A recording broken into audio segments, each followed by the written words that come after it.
C'est mon tour, mais je vais rester très pragmatique.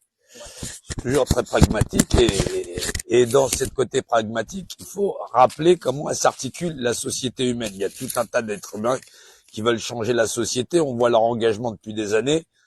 La société humaine, elle s'articule autour des êtres humains.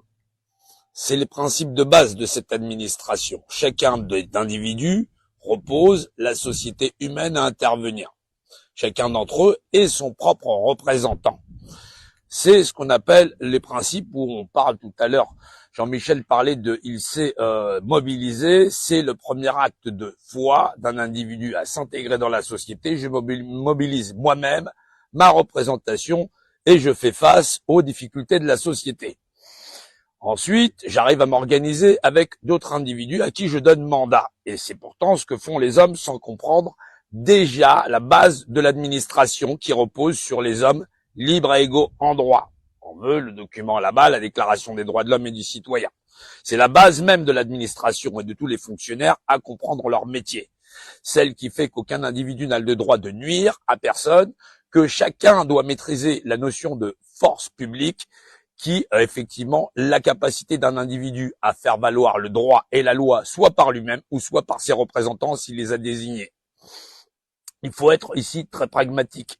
C'est pour ça que forcément, dans ce que j'énonce, je n'explique que ce qui est. Je ne suis pas là pour faire des assemblées, je suis membre de l'administration, fonctionnaire, au service du peuple et de la nation, connaissant les codes d'administration et surtout celle qui fait foi et force de loi, c'est-à-dire la Déclaration des droits de l'homme et du citoyen, qui confère à chaque individu les mêmes droits, fût-il à l'Assemblée nationale ou effectivement à dormir dans le caniveau.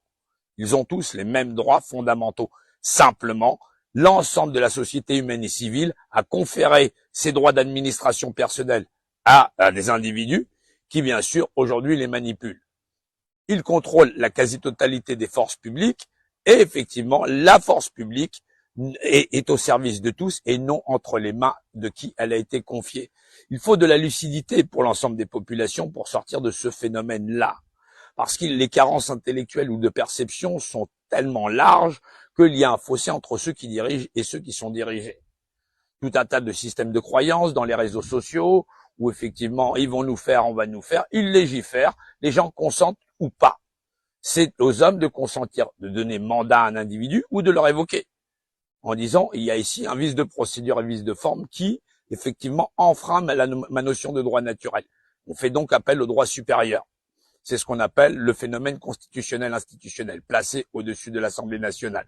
Lorsqu'il y aura suffisamment d'individus intellectualisés à comprendre cela, nous en sortirons, tout simplement. Merci.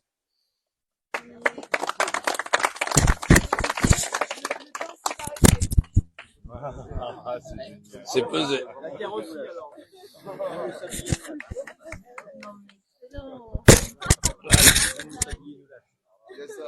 C'est officier.